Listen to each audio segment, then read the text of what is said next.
Olá, você sabia que ter bons relacionamentos impactam diretamente na sua saúde física? Nesses meus 30 anos de balcão, eu pude perceber ali muitas vezes o quanto esses relacionamentos, o quanto os nossos relacionamentos impactam na nossa saúde. E claro que na minha própria vida também.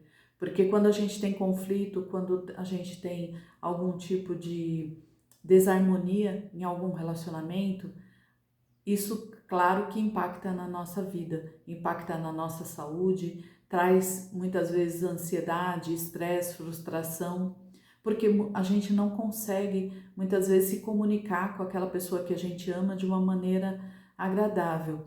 Ou, além das pessoas que a gente ama, as pessoas que a gente se relaciona, até mesmo no trabalho, né? Então, a gente passa o maior tempo do nosso dia, por exemplo, no trabalho, e se a gente tiver os nossos companheiros de trabalho com um relacionamento ruim, isso sem dúvida nenhuma que deixa um clima ruim, a gente passa o dia todo tenso, e isso vai adoecendo, isso vai deixando a gente triste, isso vai diminuindo a nossa imunidade, vai deixando a gente apreensivo, preocupado, e isso faz com que a gente tenha um gasto de energia muito maior, né? Claro, ninguém quer trabalhar num ambiente pesado, todo mundo quer trabalhar num ambiente onde seja leve, onde seja fluida, onde a comunicação seja tranquila, onde eu possa me expressar e também acolho o que o outro expressa, né? Por isso é muito importante a gente aprender a se relacionar, que muitas vezes a gente tem dificuldade.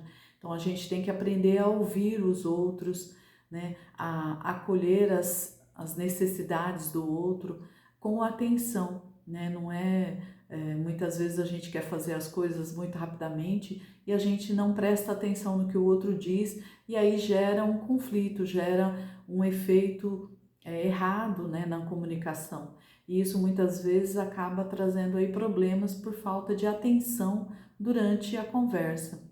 E isso acontece em qualquer lugar, seja no nosso trabalho, seja em casa, seja com os nossos amigos. Por isso a gente tem que estar presente para quem a gente está conversando. Não está no celular, não está olhando a TV. Quando a gente para conversar, a gente está presente. E assim a gente dando oportunidade até mesmo de aprofundar essas conversas, de ter relacionamento mais profundo, onde eu possa colocar os meus sentimentos, as minhas angústias, onde eu possa compartilhar e também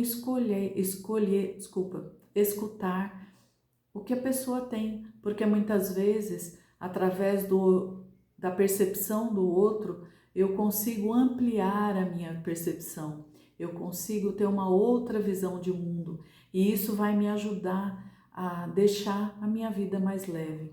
Por isso que os relacionamentos são tão importantes e a gente precisa fazer isso de uma maneira tranquila. E claro que mais do que isso, um ótimo relacionamento, ele tem que começar por um bom relacionamento conosco mesmo. Se eu não sei o que eu quero, se eu não estou confusa, se eu não sei para onde eu estou indo, se eu não consigo olhar para mim mesmo e definir as prioridades para mim, como que eu posso colocar isso para o outro? Como que eu posso esperar que o outro atenda a minha necessidade se nem eu mesmo estou conseguindo, se nem eu mesmo paro e olho para mim e vejo o que eu estou querendo para mim mesma, né? Então eu preciso criar essa comunicação, ter esse autoconhecimento, né, para que eu entenda melhor como que eu sou, o que eu quero e aí eu consiga expressar melhor para o outro.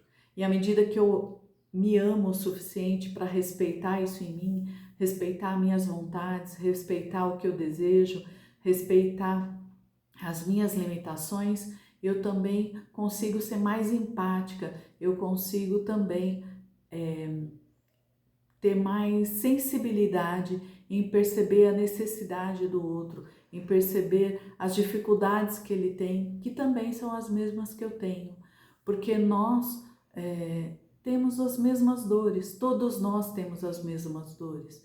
a gente também se compara, a gente também se frustra, a gente também gostaria de ser diferente, né? A gente tem várias percepções sobre nós mesmos e que o outro também tem. E quando eu consigo perceber e reconhecer isso em mim, eu também consigo perceber no outro. E aí muitas vezes fica mais fácil eu me relacionar com o outro quando eu entendo que ele também tem as dores dele também são parecidas com a minha. Então a gente tem que ter aí uma boa comunicação, a gente tem que ter respeito pelo outro, mas estabelecer limites também, né? Porque o outro tem que, assim como eu preciso deixar o outro viver, né? Ele também precisa deixar com que eu viva da maneira com que eu quero, porque ninguém gosta de que o outro determine o que você vai fazer, né? Então, a gente não quer que ninguém diga como eu devo viver e eu também não devo querer dizer para o outro como ele deve viver, porque ninguém realmente gosta disso. E isso muitas vezes traz muitos conflitos no relacionamento, exatamente porque as pessoas querem ditar como que a pessoa deve viver, né? Isso é comum, né, de pais para filhos, até, entre aspas, né, até uma determinada idade, sem dúvida nenhuma que é, digamos assim, o papel dos pais orientar e ditar um pouco como o filho deve viver. Mas quando o filho já se torna adulto, ele tem que fazer as suas próprias escolhas e os pais têm que aceitar as escolhas que ele faz, né? Porque muitas vezes uma boa parte dos conflitos é por isso, é por a gente não respeitar a escolha dos outros também. Então, enfim, isso é muito abrangente e à medida que a gente tem relacionamentos tóxicos, isso nos adoece e isso nos deixa ansioso, isso nos entristece, muitas vezes nos leva à depressão, essa falta de relacionamento saudável conosco e com as pessoas que estão à nossa volta. Então, se esse vídeo faz sentido para você, se você gostou, deixa seu like, compartilha com as pessoas que você queira e até o próximo vídeo.